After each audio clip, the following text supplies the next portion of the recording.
Well, tonight we're learning the charges a suspect is facing following his arrest for a stabbing near the nonprofit Some Other Place.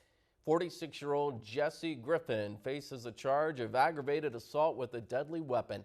A judge will set his bond in the morning. KFDM checked his background. It shows an extensive criminal record. And that's not all. Griffin was recently released from TDCJ. KFDM's Taylor Justice joining us live in studio. Taylor arrived on scene just as Griffin was being arrested by the Beaumont police. She joins us now live in studio with more on the investigation and the safety measures in effect at Some Other Place to prevent similar incidents on the property. Taylor. Kimberly, Aaron, the stabbing did not happen on the property of Some Other Place, and the suspect is not a client. The executive director of the nonprofit says he's implemented initiatives such as security cameras and mental health services to prevent violent encounters like this one.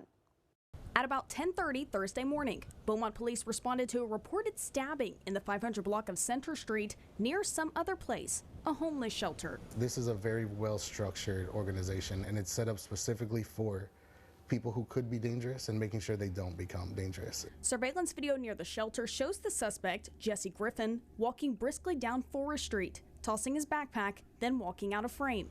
Police later arrested Griffin and recovered a knife believed to be used to stab a man in the back. The victim was taken to a hospital as a trauma alert. Griffin now facing a charge of aggravated assault with a deadly weapon. We try to learn immediately what happened, kind of who was it, get the authorities what they need, and then try to figure out who they were so that we can get all the information we need to make sure they can't come back or come here. If it, like today, it didn't happen here, we don't want them on the list. The incident did not happen on Some Other Place property, and neither the suspect or the victim are involved with the shelter. But the executive director says he's added initiatives such as security cameras and on-site mental health services to prevent violence on the property. With the homeless day center, you do have to take into account things like mental illness and substance abuse, and it's possible something could happen.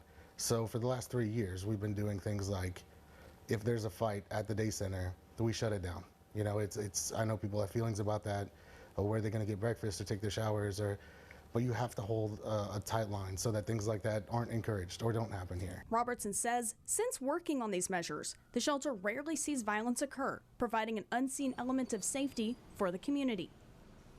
Robertson also says the organization is looking to work with BPD on safety procedures and training. The stabbing victim was taken to the hospital, and police say he's in stable condition. Reporting live in studio, I'm Taylor Justice. Aaron, back to you. Thanks, Taylor.